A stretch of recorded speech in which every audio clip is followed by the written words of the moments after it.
Chapter 5 Bogeyman. You two bottom feeders are posers. Smell funguses, Dale Babayan told Dixie and Chili with an insensitive laugh. I've been listening to your plight.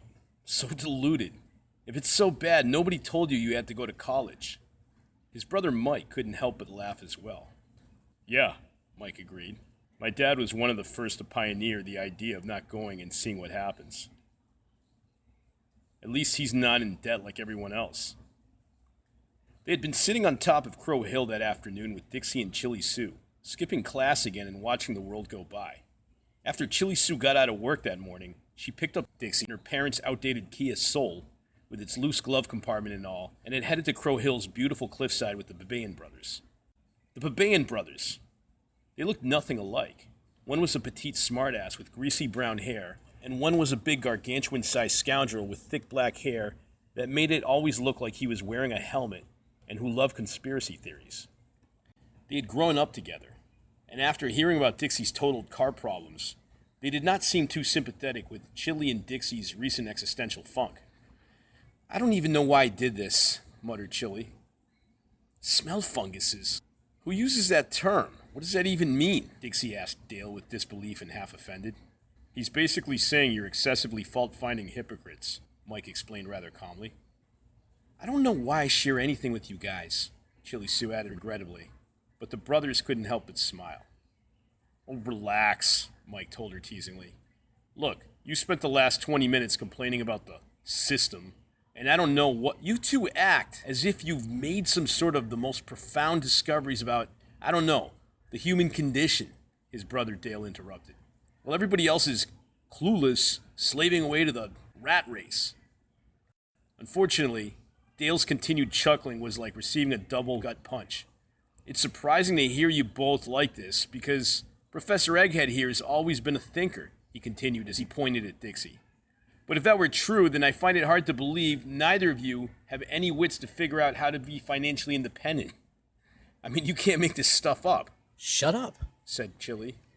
You live at home, Dale explained right back as his brother laughed. So do you, Dixie retorted. Yeah, but at least we pay rent, Dale told him with a proud laugh. Your parents are nice enough not to do that, and you still complain about the system, dipshits. Maybe, but thanks to how you see the world, Dale, you never take the time to see what's going on, Chili answered right back, and both Babayan brothers laughed out loud. Mike tried to calm his brother down. Hey, it was your idea to invite us two clods along, he grinned at her. But don't label me like my brother. You know I'm open to considering what you're saying. Taking it seriously, I mean. Dixie looked at his friend with half surprise. You mean like my recent shit? Really? Yeah, I'm not kidding either. Dale rolled his eyes as his brother, Mike, reminded them how his cousin Weeks was a senior fellow at the physics department at Griffith Polytechnic Institute. Apparently, there were plenty of people out there who were wondering about the bizarre increasing world growing around them. According to the physics department, the growing spook stories by the haunted house district, the weather in general, and the human bionic epidemics going wrong could be lazily explained by a theory they had been working on for the last 2 years. And as Mike attempted to explain further, Dixie and Chili perked up at the idea, but they found it too abstract to understand. Do you think it's connected to... Dixie started to propose thoughtfully. What, the second flood? Nah, dude, that was just a pandemic. Yeah, but it messed up a lot of things around daily life. That was man-made, dude, Mike reassured him. Mostly anyway. This shit is too far out to be some tech paradigm by, I don't know. You know what I would say. Don't say it, groaned Chili. Not right now. Got enough shit on my mind. That's how they get you, Mike smiled as he opened up his water bottle. Every government puts their head in the sand, and look where it got them. How much more do you need to close your eyes? For once, I agree with her, Dale broke in. We're going on a tangent, Dixie brought them back in. I haven't even finished telling you what happened to me this morning. As Dixie continued, Mike perked up again a little more. Normally, he was not usually as skeptical as his brother on the adventures Chili and Dixie would bring up. In fact, when Chili had bumped into the Babayan brothers that morning at the plaza during a gas stop, she had high hopes that this might be a good way to get a second opinion on what might be happening to Dixie. As Dixie kept talking, Mike grew more interested about these visions Dixie was having. In Mike's mind, Dixie's visions made perfect sense with his cousin's research, but Dale made fun of all of them. "Don't mind Dale," Mike told Dixie as he apologized for his brother. "He doesn't believe in Cousin Weeks' theory anyways." "Yeah, that's because it's insane," his brother exclaimed. Dale was no physicist, but he felt he knew enough basic science to know fact from pseudoscience absurdities. "You don't even really understand quantum physics, though," Mike argued back, while all four of them stared at the countryside. "Neither do you, and that kind of science is subjective anyways," Dale shot right back with a snicker. Dixie wanted to say something, but he figured he'd hold his tongue. "You got a better way to explain any of this, genius?" he told Dale after a while. "Some people are at least open-minded." "Yeah," Chili added in. "The thing is, people like you are too lazy to even bother considering what's happening around them. You just go through the motions and believing everything basic that you see." "If you say so," Dale replied rather indifferently. "I'm just having trouble understanding how you still would believe your dreams might somehow have a connection to this crazy conspiracy theory about the weather," he said, looking at Dixie. "It's not a conspiracy theory," Dixie shot right back. "Did you just hear your brother? He seems to think there's something there. You can't even comprehend why, though. You can't even keep up with what he was saying about my cousin's work," Dale replied right back. He rubbed his chin and peeked over the cliff towards the tree lines below. "I just don't know what happened," he grinned. "To you, I mean. Your talks used to be saner, and at least they were more entertaining." "Yeah, we were freshmen, and not everything is about bro humor," Chili pointed out to Dale. "I think some of these new ideas are a little over your head, though. Maybe they intimidate you?" "I used to admire all your crazy ideas," Dale went on saying to Dixie as he took no notice of Chili. "No offense. Now I feel like you just ran out of good conspiracy ideas and just come up with the oddest ideas. Like you're desperate to sound relevant. Like some kid at recess trying to impress everyone." "Hey, Ding Dong, Dixie's visions problem could be serious," Chili said angrily in defense of her friend. "We didn't even tell you the latest thing that happened. He just doesn't make stuff up just to try to impress idiots. Not worth the time." "Yeah, I wish you wouldn't, but I think you do," Dale replied right back with a laugh. He was always quick on his feet and the more belligerent of the two brothers. Look, I'm not trying to make light of you have a problem," Dale explained as Dixie attempted to finally put him in a headlock. "I'm here to help. As long as it's not as absurd as some of these other things you just brought up." Chili was about to yell at him, but Dale put up his hands as if in a gesture to tell her to calm down. "I'm just trying to help you, man," he teased Dixie most insensitively. "Sometimes opening your mouth like this makes you look dumb." "Well, genius," Dixie replied slowly. "Then what I'm about to tell both of you is going to blow your mind." "I hope so," Dale confessed with a laugh. "Maybe I'm just disappointed. These talks used to be good.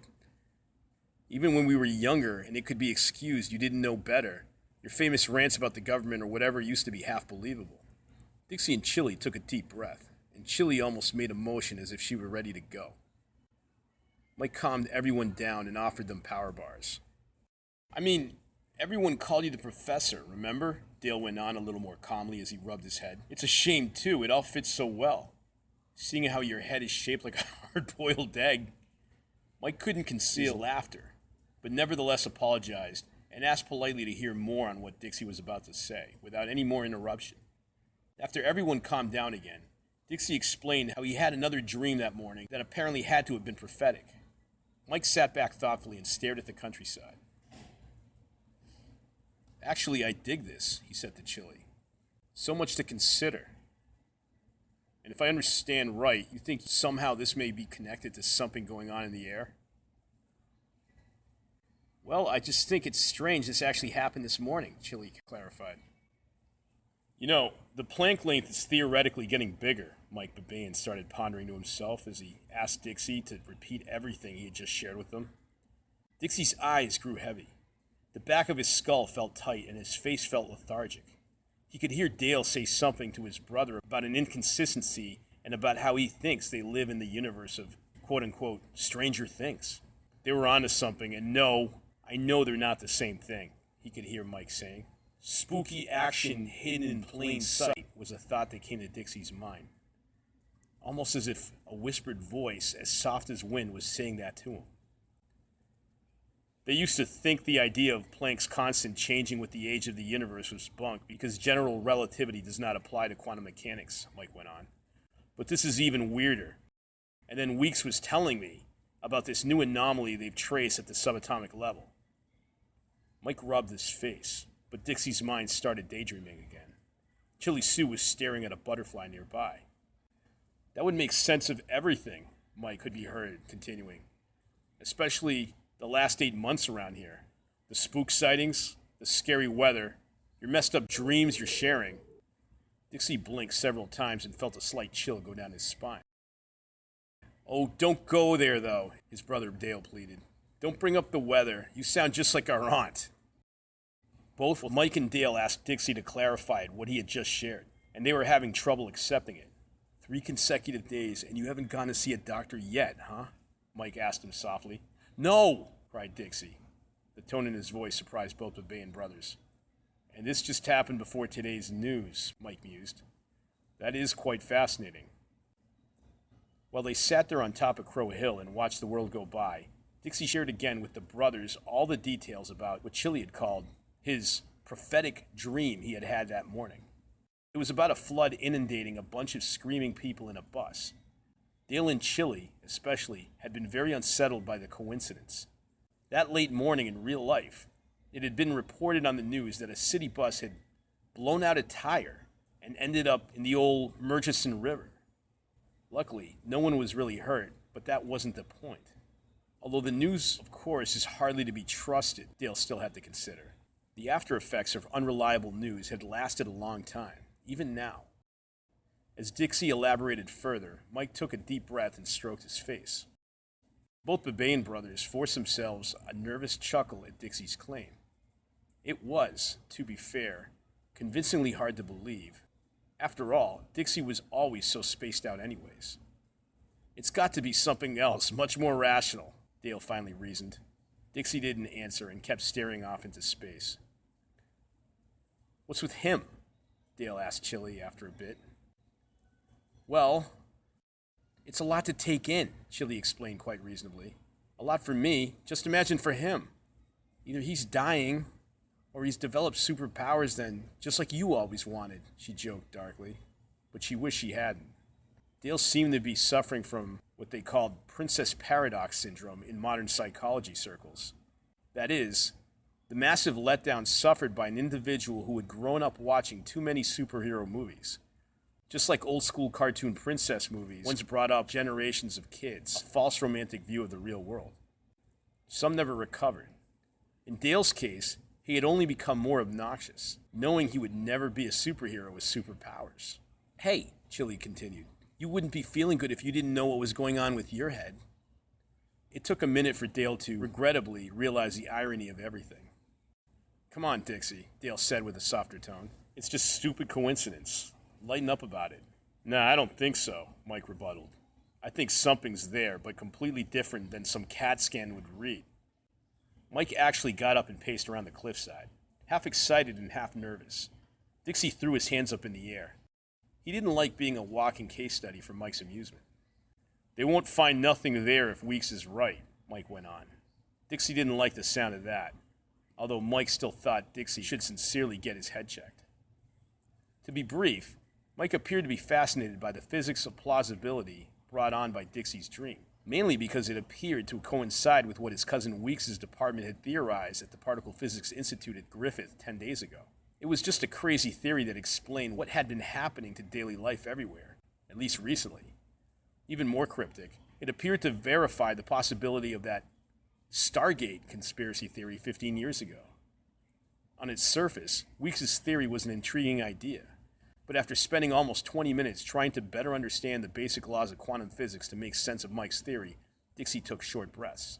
Let his brain rest for a second, Chili Sue advised. Nah, I really want to try to understand this, Dixie struggled. The Babayan brothers, in their typical insensitive manner, had to laugh, so Mike tried to use smaller words. It still turned out to be too much for Dixie to absorb. Even Chili was having trouble grasping the concepts. Soon Dixie and Chili sat there while the Babayan brothers debated with each other, both Dixie and Chili zoning out and staring at the countryside with too much else on their minds. I need I just need a break from reality, Dixie confessed to everyone after a while. That's why I originally came up here. I don't see how this is connected. Relax. Weeks' theory isn't reality, Dale reassured him, going back to his more mischievous manner. Just gobbledygook patched together from math ideas and coincidence. Well, Dixie's brain aside, then how the hell do you explain all the paranormal activity? Mike insisted as he pointed towards the valley below. He had been referring specifically to the increase of thefts and vandal activity around the entire district of Kinkankerville. Petty things, but inexplicable. The pie robberies increasing by the day, signs suddenly changing position, and sounds of large air horns ringing from out of nowhere in front of a busy square that were reported on social media. The creepiest incidents had to have been the police car chases, where there was no one in the car when police finally caught up to these vehicles. When confusion reigns, it pours, said Chili, who, despite the beautiful view, stayed in deep thought. I don't even know how to express what I'm thinking. Are you talking about my cousin Weeks' theory? Mike asked. No, something much more relevant, she muttered somewhat rudely, and let herself zone out towards the countryside in front of her. Going back to Dixie's dream, I'm telling you, you may not be the only one having these strange effects in your dreams, Mike insisted to the others. The psych department at Griffith reported several cases of similar phenomenon being brought to their clinic in the last 2 weeks. How the hell would you know that? Dixie demanded. Cousin Weeks is connected, Mike replied. His physics department has been talking a lot about the incidents around their own town, and you'd be amazed what the grad departments have observed elsewhere. Crazy theories coming out. Yeah, from pure mathematical conjecture, Dale reiterated. Nothing more. He seemed to be hiding his anxiety poorly. Yeah, maybe, Mike admitted. But do you three have a better explanation for what's going on? No. Really, don't you think it's weird all this is happening at the same time? Chili asked. Let me guess. Another pandemic theory? Dale replied, somewhat indignant. Well, it's almost like a renaissance wave of the second flood, Dixie considered. Nah, that was just a stupid thing that brought it all, said Mike. Maybe this is all related to Sakedark Naropa. Alien bioweapons? Dale asked, somewhat skeptically. Mike explained to his brother what he thought was really going on.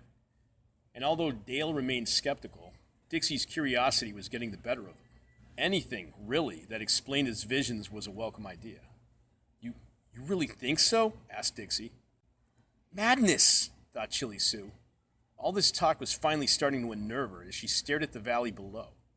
Whatever was really happening to current events, she knew that, for some reason, the most responsible thing for her and Dixie to focus on was the damn algebra test. They were wasting time up here. She closed her eyes and tried the motion again she wanted to go. But nobody else seemed to want to leave this stupid cliff.